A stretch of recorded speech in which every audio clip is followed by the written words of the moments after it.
দেখছেন Kolkata TV digital, আপনাদের সাথে রয়েছে আমি অরিত্র। রাজ্যে এসআইআর যে শুনানি পর্ব, সেই শুনানি পর্বের পরে আরও একটা গুরুত্বপূর্ণ ধাপ আসতে চলেছে বলে খবর পাওয়া যাচ্ছে কমিশন সূত্রে। প্রক্রিয়ায়, অর্থাৎ এই যে এসআইআর প্রক্রিয়ায় আনম্যাপড ভোটারদের শুনানি শেষ হওয়ার পরে রাজ্যে আরও একটি গুরুত্বপূর্ণ ধাপ আসতে চলেছে। নির্বাচন কমিশন সূত্র মারফত যেটা জানা যাচ্ছে, এবার লজিক্যাল ডিসক্রিপেন্সির তালিকায় থাকা ভোটারদের শুনানির জন্য ডাকা হবে।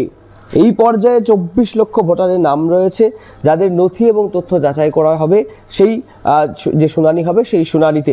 কি বলছে কমিশন? জেলা ভিত্তিকভাবে আনম্যাপড ভোটারদের শুনানি শেষ হলেই সংশ্লিষ্ট জেলা প্রশাসনকে লজিক্যাল ডিসক্রিপেন্সির তালিকা অনুযায়ী শুনানি শুরু করার নির্দেশও দেওয়া হয়েছে। কমিশনের লক্ষ্য ভোটার তালিকাকে যতটা সম্ভব নির্ভুল এবং স্বচ্ছ করা। কারা প্রথম ডাক পাবেন এই লজিক্যাল ডিসক্রিপেন্সির যে শুনানি রয়েছে সেখানে? প্রথম দফায় যেসব ক্ষেত্রে একই নামে 6 জন বা তার বেশি ভোটারের নাম ধরা পড়েছে, সেই ভোটারদের অগ্রাধিকার দিয়ে শুনানিতে ডাকা হবে।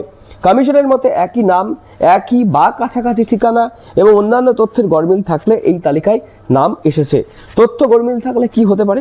শুনানির সময় ভোটারদের পরিচয় ও নথি যাচাই করা হবে। যদি তথ্যের অসঙ্গতি প্রমাণ হয়, তা সংশোধন করা না যায়, সেক্ষেত্রে সংশ্লিষ্ট ভোটার তালিকা থেকে বাদ পড়তে পারে বলে সেই নামটা এমনটা ইঙ্গিত দিচ্ছে কমিশন।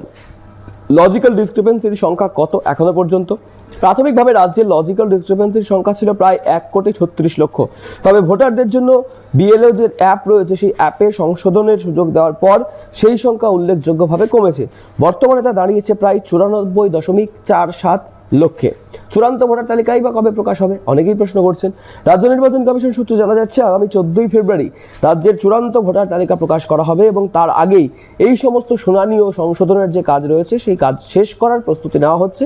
কমিশনের তরফে যেটা বক্তব্য, এই পুরো প্রক্রিয়ার উদ্দেশ্য কাউকে বাদ দেওয়া নয়, বরং প্রকৃত ও যোগ্য ভোটারদের নাম সঠিকভাবে তালিকাভুক্ত করা। তাই ভোটারদের প্রয়োজনীয় নথি নিয়ে শুনানিতে উপস্থিত থাকার অনুরোধ জানানো হচ্ছে কমিশনের তরফে, যাতে হিয়ারিংয়ে গিয়ে নথি সংক্রান্ত কোনো গোলমাল না হয়, আর যদিও বা হয় তাহলে কারণ নাম যাতে বাদ না যায় সেটাও কিন্তু মাথায় রাখছে নির্বাচন কমিশন।